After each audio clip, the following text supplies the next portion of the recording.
And now, Philipsburg Broadcasting proudly presents Good Morning, Mr. Governor, with Francis Carty. Good morning, Mr. Governor. Our needs demand that we work harder and wiser.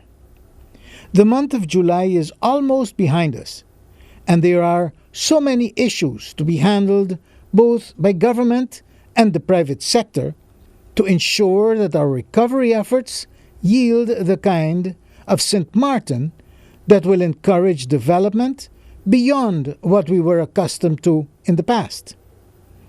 In reading the remarks by the Minister of Justice that he delivered to his justice staff on International Justice Day, it was obvious that he wanted to motivate them towards a more integral framework for achieving their daily tasks. And in calling for the implementation and compliance of the principles and practices as recommended by the Integrity Chamber, he recognized the need for the Netherlands and St. Martin to get the country and its people ready to accept and stay in compliance with these integrity principles and practices.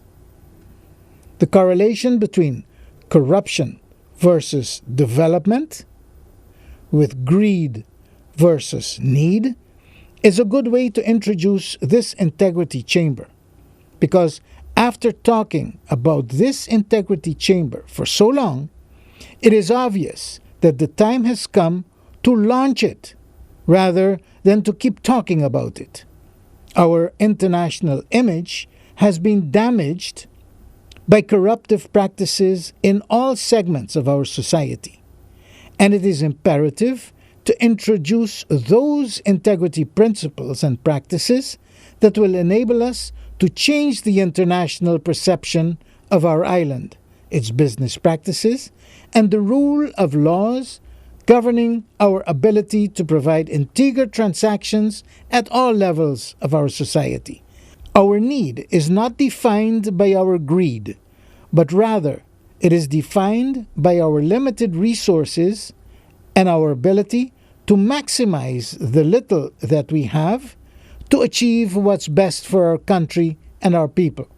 Good morning, Mr. Governor. That was Good Morning, Mr. Governor by Francis Carty.